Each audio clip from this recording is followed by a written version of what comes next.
Stranded on a hilltop, trapped centuries ago by the sea, the town of Rye in East Sussex was once bustling with merchants, sailors, pirates and smugglers coming in from all over to do their dastardly deeds.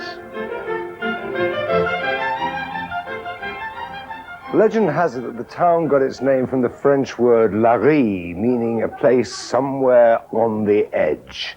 As you can see, it's a lot more pleasant now, but the ghosts of the past still haunt the town. The Mermaid Inn in the centre of town is just one of those places people come to visit, whether you believe in ghosts or not.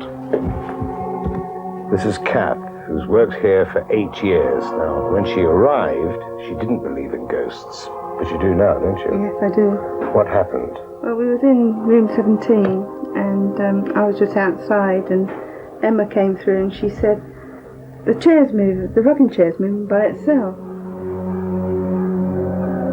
I said, oh, don't be silly, you must have knocked it. So you go into the bathroom and I'll do the main room.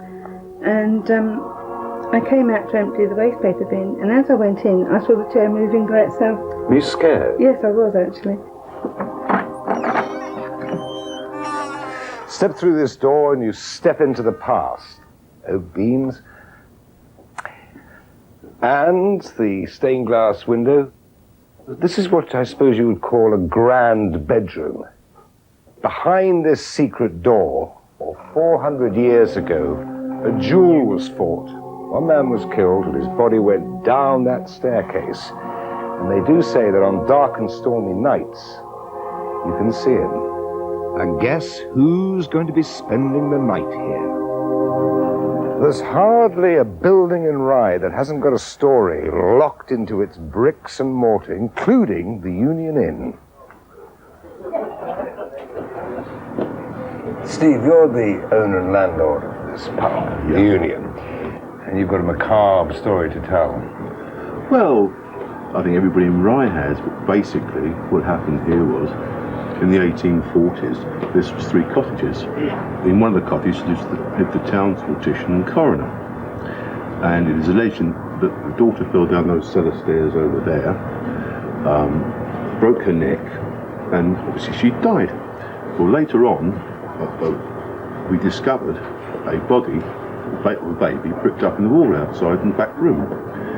Is the child still there? Oh, yes. And my contention is that girl died in childbirth, the baby was bricked up in the wall, and that he passed the death off as obviously a broken neck, being that he was the coroner and everything else. Well, Rye isn't all about spooks and sinister goings-on. There's plenty of places to visit. This is Jane, a tourist board guide here in Rye. 1,000 years old, the town. Yes, founded just about the start of the second millennium. You can often judge the wealth of a town by the size of the church, and so Rye must have been a pretty prosperous place in the Middle Ages. Well, it certainly was. It had a very large harbour, you know, lots of trade.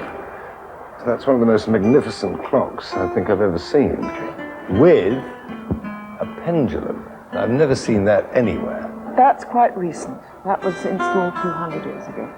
About the same time as the rather ornate clock face. Can you actually get up there?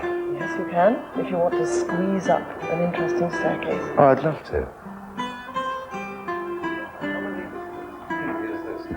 You've got an 85 feet climb, which isn't recommended for those of you who suffer from vertigo. But if you can make it to the top, the view is worth it. Wow, this really is spectacular, isn't it? Isn't it lovely? Oh my goodness. That really was worth the climb. Thank you very much indeed, Jane. That was really smashing. I've enjoyed it. Short breaks at the Mermaid Inn start from £100 per person per night, half board. For a cheaper option, try Jeek's House, also on Mermaid Street. Rooms start at £25.50 per person per night. The Old Vicarage Guest House, just around the corner from Mermaid Street, offers accommodation from £31 per person.